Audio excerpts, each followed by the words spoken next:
함께 보도록 하겠습니다. 느헤미야 13장 1절부터 3절까지 말씀 우리 한 목소리로 함께 읽도록 하겠습니다. 시작. 그날 백성에게 모세의 책을 읽어주었는데 거기에서 그들은 다음과 같이 적혀있는 것을 발견하였다. 암몬 사람과 모압 사람은 영원히 하나님의 총회에 참석하지 못한다. 그들은 먹을 것과 마실 것을 가지고 와서 이스라엘 자손을 맞아들이는커녕 오히려 발람에게 뇌물을 주어서 우리가 저주를 받도록 되게 하였다. 그러나 우리 하나님은 그 저주를 받고 복이 되게 하셨다. 백성은 이 율법의 말씀을 듣고 섞여서 사는 이방 무리를 이스라엘 가운데서 모두 분리시켰다. 아멘. 저희가 느헤미야를 나누면서 지속적으로 강조하고 있는 것은 성벽을 재건하는 이야기 속에서 우리의 삶을 재건하는 이야기를 계속해서 나누고 있습니다. 그리고 계속 강조하는 것은 이스라엘 백성들이 하나님의 말씀으로 다시 성벽을 세우고 성전을 재건했다. 그리고 우리도 그 안에서 성벽을 세워나간다라는 이야기를 함께 나누었습니다. 12장까지는 이스라엘 백성들이 아주 열심히 성벽을 잘 재건하고 있었어요. 12장까지는 열심히 성벽을 잘 재건하고 있다가 13장에 딱 이르러서 이스라엘 백성들이 사고를 치게 됩니다. 근데 13장 1절부터 보면 사고를 치지 않은 것처럼 보여요. 1절부터 보면 그날 백성에게 모세의 책을 읽어주었고 백성들이 개혁을 다시 시작합니다. 야, 이방 사람들 내쫓자. 우리 다시 한번 성전을 깨끗하게 하자. 그런데 이 이야기가 나오기 전에 꼭 하나의 영화의 구성처럼 4절에 이런 말로써 이스라엘의 이야기가 시작됩니다. 이 일이 있기 전이다. 이제 1절부터 3절은 이스라엘 백성들이 잘한 이야기가 기록됩니다. 하나님의 말씀을 듣고 그들이 회복되고 그들이 변화되고 그들이 다시 한번 개혁을 했다. 근데 이 일이 있기 전이다 라면서 이스라엘 백성들이 무너진 이야기가 기록됩니다. 이스라엘 백성들이 어떤 상황에서 무너졌냐면 6절 말씀을 보면 이 모든 일은 내가 예루살렘을 비웠을 때에 일어났다. 나는 바벨론 왕 아닥사스다 32년에 왕을 뵈러 갔다가 얼마가 지나서 왕에게 말미를 얻었다. 그러니까 무슨 말이냐면 느헤미야가 12장까지 열심히 개혁에 박차를 가하고 성벽을 다시 세우고 이스라엘 백성들을 회복시켰습니다. 그런데 느헤미야는 사실 페르시아 소속이었거든요. 그래서 잠시 왕을 뵈러 페르시아로 건너가요. 1년 정도 자리를 비웁니다. 오고 가는 시간이 꽤 길었기 때문이죠. 근데 그 1년 사이에 이스라엘이 완전히 다시 빠꾸합니다. 되돌아가요. 완전히 무너져요. 그래서 제가 이 설교를 준비하면서 어떤 다른 분 설교를 듣다가 그래서 어떤 목사님께서 자기는 그래서 안식년을 못 가겠다는 거예요. 자기가 안식년 가면 성도들이 다 무너질까 봐 안식년을 못 가겠다는 거예요. 그래서 본인이 느헤미야야? 약간 이런 생각을 좀 했는데 어쨌든 리더였던 느헤미야가 이스라엘을 비우자 이스라엘이 순식간에 무너지게 돼요. 그들의 잘 세워놨던 행정 시스템, 잘 만들어놨던 제사장이 예배드려야 되는 예배 시스템과 절기까지도 다 무너지는 엄청난 급속도의 후퇴를 우리는 보게 됩니다. 그래서 오늘 말씀을 통해서 우리가 나누고 싶은 이야기는 우리의 질서가 무너지는 이유, 우리가 왜 무너질까? 이스라엘 백성들은 도대체 왜 무너졌을까? 그리고 도대체 이스라엘 백성들은 다시 어떻게 회복했을까에 관하여서 함께 말씀을 나눠보고자 합니다. 먼저 이스라엘 백성들이 성전이 무너진 이유는 성전의 한 켠을 내어주면서 무너지기 시작합니다. 여러분 느헤미야를 보면서 인물 한 명을 기억하실지 모르겠지만 도비야라고 하는 인물이 있었습니다. 기억하십니까? 도비야. 자, 좋은 인물이다. 손. 좋은 인물이다. 기억하신다면 나쁜 인물이다. 네, 나쁜 인물이죠. 네, 느헤미야 4장 3절에 보면 이런 기록이 나옵니다. 그의 곁에 서 있는 암몬 사람 도비야도 한마디 거들었다. 다시 쌓으면 뭐랍니까? 돌로 성벽을 쌓는다면 여우 한 마리만 기어 올라가도 무너지고 말 것입니다. 즉 이스라엘을 대적하는 사람이 바로 도비야였어요. 그런데 오늘 본문에 어떤 일이 일어나냐면 4절과 5절 말씀을 우리 함께 읽도록 하겠습니다. 한 목소리 읽겠습니다. 시작. 이 일이 전이다. 우리 하나님 성전의 양말을 맡고 있는 엘리야시 제사장은 여호와와 가까이 지내는 사이이다.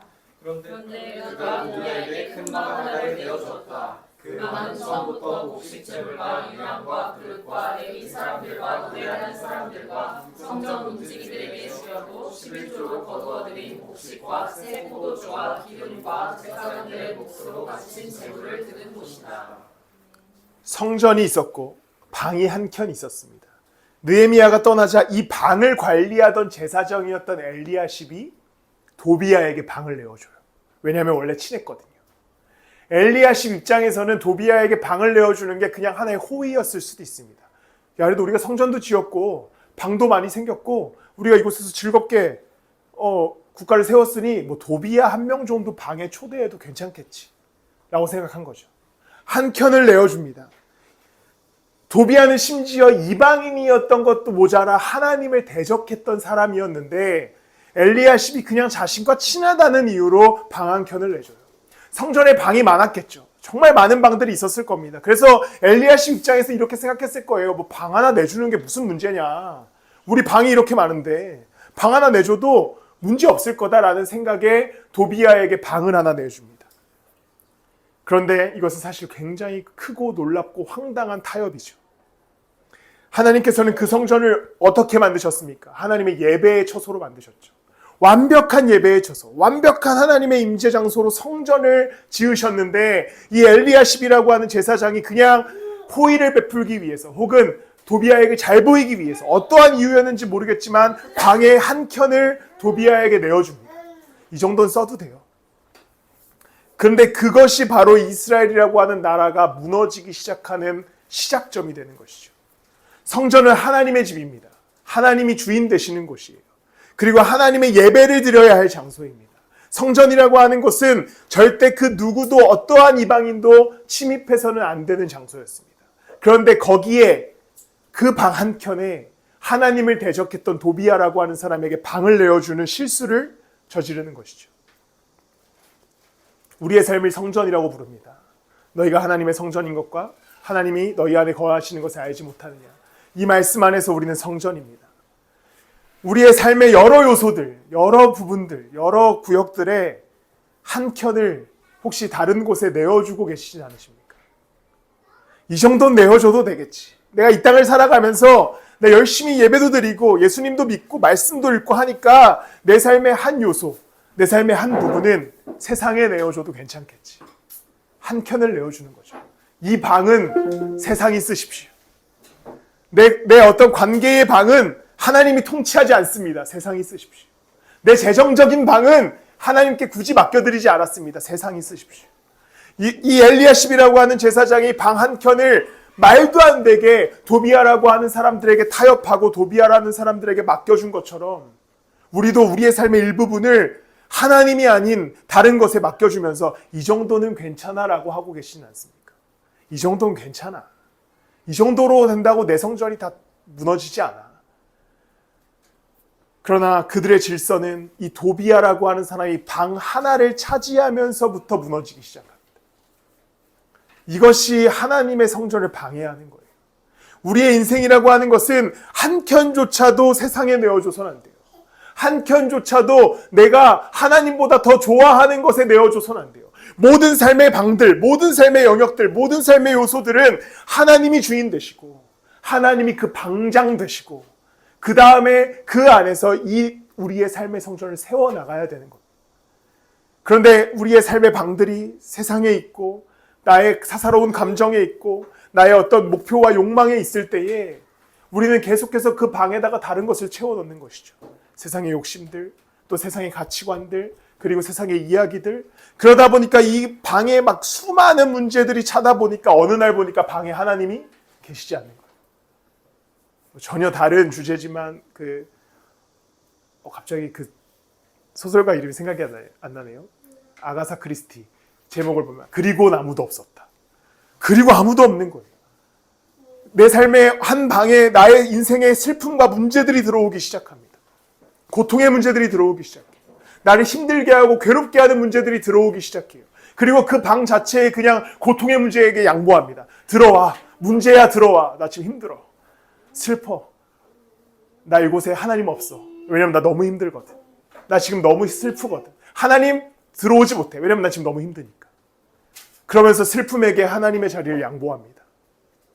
때로는 내 삶의 바쁨이 나를 지배하죠. 나 오늘 바빠. 나 지금 일이 너무 많아. 나 지금 해야 할 일이 너무 많아서 하나님 잠시 들어오시지 마세요. 내 일이 들어와야 됩니다. 내 인생의 관계들이 지금 너무나 바빠요. 하나님, 나 지금 관계를 이루어야 되고요. 하나님, 잠시 방에 나가 계세요. 여기는 내 관계에다가 이 방을 내어주겠습니다. 이렇게 시작된 호의들이 지속되다 보면 하나님은 이제 우리의 방에 없는 거죠. 하나님은 사라져버립니다. 여러분들 삶의 슬픔의 문제들, 어려움들, 괴로움들이 찾아올지라도 하나님의 자리를 그 슬픔에게 빼앗기지 마십시오. 하나님이 여러분들을 위로하실 겁니다. 끝까지 하나님을 믿는 믿음을 붙드십시오. 어떠한 삶의 슬픔의 문제들이 찾아와도 내가 하나님을 붙들고 있을 때 그 방을 지키고 계시는 하나님이 그 슬픔이 여러분들의 인생을 무너지지 않게 지켜주실 거예요. 여러분들 재정적인 문제가 찾아왔을 때 그 재정적인 문제에 무너질 수 있겠지만 그 방을 하나님께 양보하고 하나님께 맡겨드릴 때 하나님께서 우리의 인생의 재정의 문제도 하나님이 지켜주실 겁니다. 모든 삶의 요소들이 그래요. 방을 절대 세상에 내어줘서는 안 됩니다. 단 한 칸도 도비아에게 내어주면 안 됐듯이 우리도 세상에 내어줘서는 안 됩니다. 거기가 무너짐의 시작입니다. 느헤미야가 이 모습을 보고 8절과 9절에 이렇게 기록합니다. 나는 몹시 화가 나서 도비아가 쓰는 방의 세간을 다 바깥으로 내던지고 말하였다. 그 방을 깨끗하게 치운 다음에 하나님의 성전 그릇들과 곡식제물과 유향을 다시 그리로 들여다 놓아라. 느헤미야가 도비아가 그 방에 있는 것을 보고 개거품을 뭅니다. 왜 개거품을 무는지는 이따가 설교할 때 왜 그런 표현을 썼는지 알게 될 텐데, 그리고 느헤미야가 세간을 다 바깥으로 집어던져요. 지체하지 않고 집어던집니다. 여러분, 오늘 그런 날이 되길 소망합니다. 여러분들 마음에 혹시 하나님이 아닌 다른 것들이 여러분들 마음을 지배하고 있다면 세간을 집어던질 수 있을 만한 용기가 있으셔야 됩니다. 여러분들 마음에 어떠한 복잡한 문제가 지배하고 있다면 잠시 집어던지고 하나님을 바라보십시오. 그럴 때 거기서부터 다시 성전이 새롭게 지어지기 시작할 것입니다. 오늘 어떠한 여러분들의 방에 무엇이 가득 들어찼습니까? 그것을 집어 던질 용기가 있으십니까? 슬픔아 가라 하실 용기가 있으십니까? 주님이 여기 임했다. 내 욕망아 꺼져라. 주님이 여기 임했다.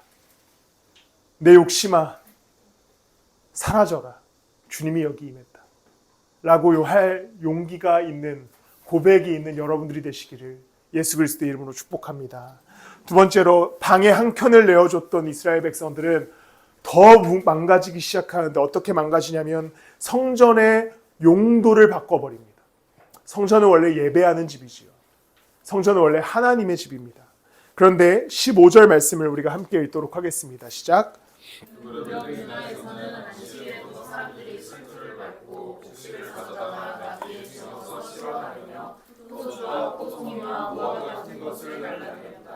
안식일때도 사람들이 이런 여러 가지 짐을 지고 예루살렘으로 들어온 것이 나의 눈에 띄었다. 나는 안식일에는 사업하는 일을 하지 말라고 권고하였다. 이스라엘 백성들은 안식일에 노동하기 시작합니다. 성전은 안식일에 하나님만 기억하며 예배해야 하는 날이었는데 성전 한 켠을 내어줬던 이스라엘 백성들은 이제 성전에서 노동하기 시작해요.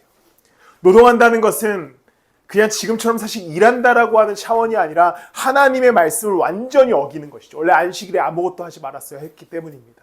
그런데 그들은 보면 포도주와 포도송이와 무화과 같은 것을 날라드렸다. 자신들의 일을 하는 거죠.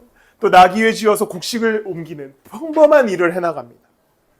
그리고 나서 여기에 살았던 이방인들도 16절에 보면 예루살렘에는 두로 사람도 살고 있었는데 그들은 안식일에 물고기와 갖가지 물건을 예루살렘으로 들여다가 유다 백성에게 팔았다.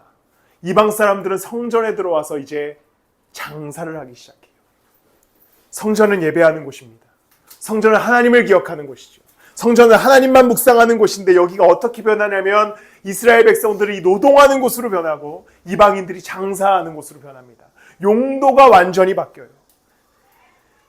성전이 무너지는 방식은 그렇습니다. 우리의 삶이 성전인데요.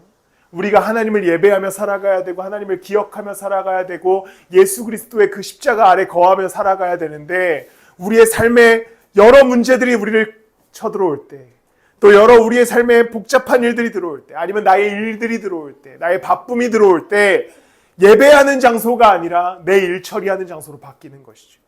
월요일부터 토요일까지 그냥 내 일 처리합니다. 내 직장 다니고 내 생활하고 내가 해야 할 일들을 해나가죠. 예배가 사라져버려요. 하나님이 사라져버립니다. 하나님을 기억하는 순간도 사라져버려요. 그냥 내일이 바쁘거든요. 지금 내 감정에 집중해야 되거든요. 지금 내 문제에 집중해야 되니까 다 사라져버립니다. 성전은 예배하는 곳이죠. 근데 하나님이 뭐라고 말씀하셨냐요? 아까 전에 얘기했잖아요. 너희가 성전이다. 그럼 그 무엇을 의미합니까? 우리의 삶 자체가 하나님을 예배하는 그곳이라는 거예요. 우리의 인생이 하나님을 예배해야 된다는 거죠. 그럼 우리는 이 성전의 용도를 제대로 세워나가려면 우리의 삶의 월요일부터 우리 토요일까지 인생 속에서 예배할 수 있어야 되는 거예요. 하나님을 기억할 수 있어야 되는 겁니다. 예수 그리스도의 십자가 앞에 우리의 인생을 두고 매번 나아갈 수 있어야 되는 거예요. 그러지 않으면 무너질 수밖에 없습니다. 절대적으로 가장 먼저 하나님을 섬기는 성전이 되어야 됩니다. 무조건적으로 이 성전의 주인은 예수 그리스도가 되어야 됩니다. 성전 한 켠도 내어줘서는 안 되고 성전의 용도도 변경해서는 안 돼요. 이 성전은 하나님이 계시는 곳이고 하나님을 예배하는 곳입니다. 여러분들의 삶의 모든 걸음 속에서 이것들이 지속적으로 계속해서 일어나야 돼요. 일어나야 돼요. 하나님 내가 예배자입니다. 하나님 내가 예배하는 자입니다. 하나님 내가 예배하는 성전입니다. 내가 어떠한 두려움에도 이 성전됨을 포기하지 않겠습니다. 어떠한 문제에도 내가 하나님 성전됨을 포기하지 않겠습니다. 하나님 내가 어떠한 삶의 일들 속에도 내가 하나님의 성전됨을 포기하지 않겠습니다. 나는 그저 무슨 순간에도 내 안에는 하나님이 계시고 하나님이 성전되어 하나님의 성전되어 살아가는 인생을 살아가겠습니다라는 고백으로 여러분들의 살아가기를 소망합니다. 성전에 한 켠도 내어주지 마십시오. 그리고 성전의 용도를 바꾸지 마십시오. 우리는 가끔 우리의 삶의 일들 때문에 성전의 용도를 너무 쉽게 바꾸죠. 내 삶에 문제가 찾아오면 내 삶의 성전이 어느 순간 문제가 가득 차버린, 그래서 무너져버린 성전이 됩니다. 예배가 사라져요. 와, 나 무너졌다. 가끔은 내 삶에 너무나 즐거운 일들이 찾아오면 하나님이 사라집니다. 와, 내 성전 너무 즐겁다. 근데 하나님은 없죠. 슬프면 슬픔 가운데 하나님을 바라봐야 하는 성전이 돼야 돼요. 기쁘면 기쁨 가운데 하나님을 바라봐야 하는 성전이 돼야 됩니다. 우리는 성전입니다. 용도를 바꾸지 마십시오. 용도 변경을 하지 마십시오. 그 용도 변경은 하나님이 허락해 주지 않습니다. 근데 우리는 매주의 삶의 용도를 변경하기로 하죠. 하나님 이번 주는 저 일해야 되니까 이번엔 일자리로 내 성전을 바꾸겠습니다. 하나님 이번 주는 내가 힘든 일이 있으니까 힘든 일을 해결하는 곳으로 내 성전을 바꾸겠습니다. 하나님 이번 주는 내가 좀 놀아야 되겠으니까 노는 성전으로 바꾸겠습니다. 계속 용도 변경을 신청합니다. 그런데 하나님은 그 용도 변경을 받아주지 않으세요. 왜냐하면 그 성전의 주인은 하나님이시기 때문이죠. 여러분들의 인생의 성전, 그 주인 되신 하나님을 붙들므로 살아가는 한 주간 되시길 예수님의 이름으로 축복합니다. 그때의 그 성전을 하나님이 완벽한 통치를 안에 거하게 해주실 것이고, 그때의 문제를 해결해 주실 것이고, 그때에 위로하여 주실 것이고, 그때의 말씀 가운데 함께하여 주실 것입니다. 그렇게 걸어가는 여러분들이 되시기를 예수님의 이름으로 축복합니다. 마지막으로 느헤미야가 이제 이스라엘 백성들을 다시 고치기 위해서 하나의 행동을 하게 됩니다. 이 말씀을 잘 읽으셔야 됩니다. 25절 말씀입니다. 함께 읽겠습니다. 시작. 나는 그 아버지들을 나무라고 저주받을 것이라고 하면서 야단이시고 그 가운데 몇 것을 때리기도 하였으며 머리털 꺾기까지 하였다. 그런 다음에 하나님을 두고서 맹세하였다. 당신들은 당신들의 딸들을 이방 사람의 아들에게 주지 마시오. 당신들과 당신들의 아들들도 이방 사람의 딸들에게 데려가서는 안 돼요. 느헤미야가 너무 부럽습니다. 느헤미야가 이스라엘 백성들이 말씀에서 떠나고 말을 안 듣자 어떻게 합니까? 뺨을 때리고 머리끄댕이를 잡습니다. 심지어 머리털을 뽑았대요. 그래서 구글의 이미지를 찾아봤는데 근데 약간 느헤미야를 대머리로 그리는 바람에 본인 머리 뽑은 것 같지 않습니까? 어쨌든 뭐 이렇게 약간 좀 약간 그림이 좀 이상해. 이게 봐봐, 머리가 없잖아. 그리고 머리가 뽑혀 있어. 근데 이 사람 풍성하고 그래서 자기 머리를 뽑았나? 약간 이런 느낌인데 어쨌든 이건 재미로 제가 이 사진이 너무 웃겨가지고 누가 이제 미국 사람이 그린 건데 너무 폭력적으로 그렸다. 거의 무슨 부피째 뽑은 느낌으로. 근데 네, 이스라엘 백성들이 1년 만에 느헤미야가 돌아와서 보니까 정신을 못 차리고 있어요. 방 한 켠도 이방인한테 내줬죠. 성전에서 상인들이 와서 장사하고 있죠. 그러자 느헤미야가 나쁜 말로 빡이 치죠. 빡이 쳐요. 깊은 빡침이 있습니다. 그래서 어떻게 하냐면 그 가운데 몇몇을 때립니다. 그리고 머리털을 뽑아요. 정신 차려라. 때리고 머리털 뽑고 강제로 맹세하게 합니다. 맹세해라. 하나님이 우리의 주인이시다. 정신 차려. 왜 이렇게까지 했을까요? 느헤미야가. 왜 이렇게까지 했을까요? 이렇게 안 하면 죽으니까요. 이렇게 안 하면 성벽 다시 다 무너지니까 가장 극단적인 방법을 쓸 수밖에 없는 거예요. 느헤미야가 머리끄댕이를 잡고 야 진짜 정신 차리자. 뺨 때리면서 제발 정신 차리자 할 수밖에 없었던 이유는 지금 내가 너희들을 때릴 수밖에 없는 이유는 이렇지 않으면 우리 성벽 다 무너진다. 우리 겨우겨우 세워놓은 이 성전 다 무너진다. 우리 다 죽어. 그러니까 제발 정신 차려 라고 하는 마음에서 느헤미야는 뺨 때리고 머리끄댕이 잡으면서 사람들을 돌아오게 합니다.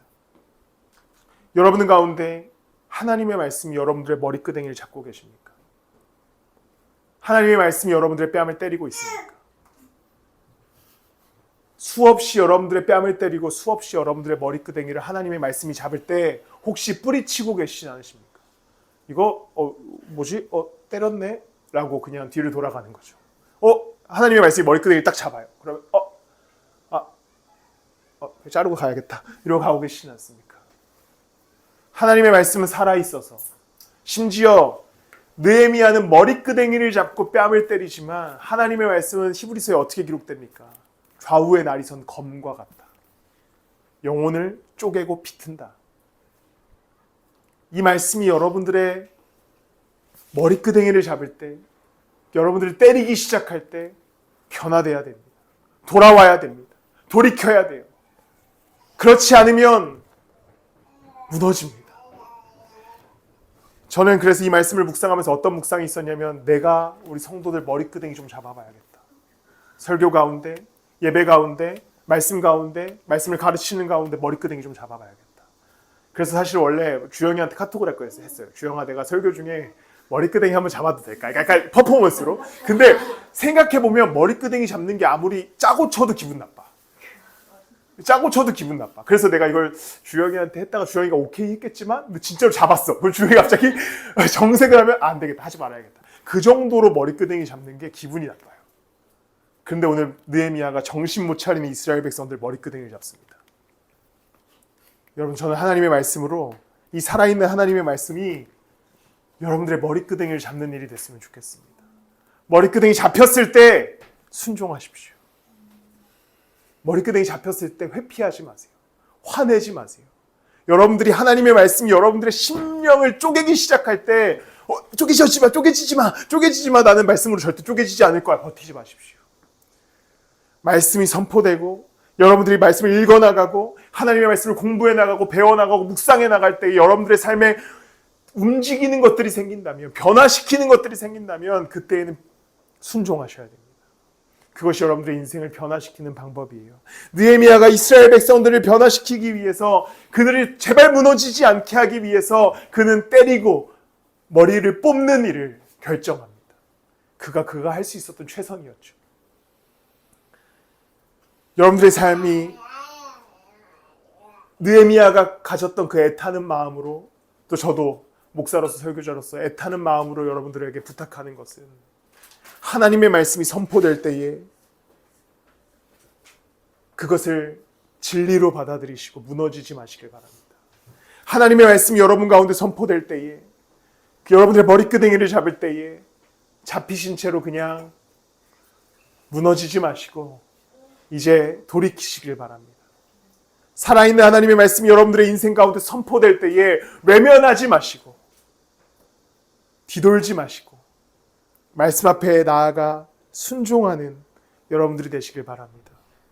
때로는 설교 가운데 위로가 있을 수도 있습니다. 위로와 사랑의 메시지를 전할 때도 있지요. 또 때로는 설교 가운데 여러분들에게 뺨을 후드러치고 머리끄댕이를 잡는 수준의 설교를 할 때도 있을 겁니다. 제가 그렇게 설교하는 이유는 느헤미야와 같은 수준의 사람은 아니지만 느헤미야와 같은 마음을 품습니다. 애타는 마음이죠. 진짜 큰일 난다. 이러다 진짜 큰일 난다. 이러다 그리스도인들 큰일 난다. 우리 성도들 큰일 난다. 이러다 한국교회 큰일 난다. 이러다 우리 진짜 큰일 난다. 여러분들을 여러분들이 무너지지 않게 하기 위해서 말씀을 전할 겁니다. 그 말씀이 여러분들의 삶을 내리칠 때, 여러분들이 잡힌 것 같을 때 순종함으로써 위대한 역사가 우리 교회 가운데 일어나길 소망합니다. 위대한 역사는 대단한 게 아니에요. 막 갑자기 교회가 부흥하고 성장하는 게 아닙니다. 말씀이 선포되고 성도들이 그 말씀 앞에 순종하고 성도들의 삶의 여정 속에서 그 말씀으로 살아가는 게 가장 위대한 역사임을 기억하십시오. 누군가가 저뿐만 아니라 하나님의 말씀이 그냥 여러분들이 성경을 읽어갈 때 어떠한 말씀이 여러분들의 머리끄댕이를 잡았을 때 그 앞에 바로 순종함으로 말씀의 능력을 경험하는 여러분들이 되시길 축복합니다. 그때에 하나님께서 여러분들을 다시 세워주실 것이고 이 나라의 교회를 다시 세워주실 것이고 이 나라의 무너진 그리스도인들을 말씀 안에서 다시 회복시켜 주실 줄을 믿습니다. 억지로 스스로를 합리화하지 마십시오. 난 무너지지 않았어. 난 아주 봐봐. 나 예배 잘 드리잖아. 그러나 여러분들 성전 한켠에 혹시 다른 것들이 들어있지는 않나 고민해 보셔야 됩니다. 나 뭐 주일에 예배 드리니까 나 용도 변경되지 않았어 라고 합리화하지 마십시오. 한 주간의 삶을 묵상해 보세요. 정말 성전으로 살았는가? 정말 예배자로 살았는가? 하나님께서 여러분들을 성전으로 지으셨습니다. 한 주간의 삶 성전되어 예배자 되어 살아간 여러분들이시길 예수님으로 축복합니다. 마지막으로 말씀을 마무리하면서 우리가 다시 함께 읽었던 느헤미야 13장 1절과 3절까지 말씀을 읽도록 하겠습니다. 한 목소리로 읽겠습니다. 시작. 거기에서 그들은 다음과 같이 적혀 있는 것을 발견하였다. 암몬 사람과 모압 사람은 영원히 하나님의 총회에 참석하고 그들은 먹을 것과 마실 것을 가지고 와서 이스라엘 자손을 맞아들이는커녕 오히려 발람에게 뇌물을 주어서 우리가 저주를 받도록 빌게 하였다. 그러나 우리 하나님은 그 저주를 바꿔 공의되게 하셨다. 백성은 이 율법의 말씀을 듣고 섞여서 사는 문화들을 가운데서 모두 분리시켰다. 자, 이야기 구성을 아시겠죠? 4절부터는 과거의 이야기입니다. 이 일이 있기 전에 그러면서 다시 돌아온 이스라엘 백성들의 모습을 보십시오. 그날 백성에게 모세의 책을 읽어주었는데 말씀으로 돌아가죠. 2절입니다. 그들은 먹을 것과 마실 것을 이거 아니죠. 자 어디지? 네, 103절입니다. 백성은 이 율법의 말씀을 듣고 오늘 우리가 함께 나누었던 4절의 말씀 이야기가 지나고 나자 이스라엘 백성들은 느헤미야한테 좀 맞고 나서 매가 약이다 정신을 차리고 말씀으로 돌아갑니다. 그리고 나서 이방인들과 다시 분리되고 성전을 깨끗게 하는 일을 만들어 갑니다. 한 주간의 삶, 이 1절과 3절의 말씀과 같은 이스라엘 백성들의 행동이 여러분들의 인생 가운데 있기를 축복합니다. 말씀을 듣고 분리하고 말씀을 듣고 세간을 집어던지고 말씀을 듣고 성전에서 예배만 선포되어지는 그러한 우리가 되기를 예수 그리스도 이름으로 축복합니다. 우리 함께 찬양하실 텐데요.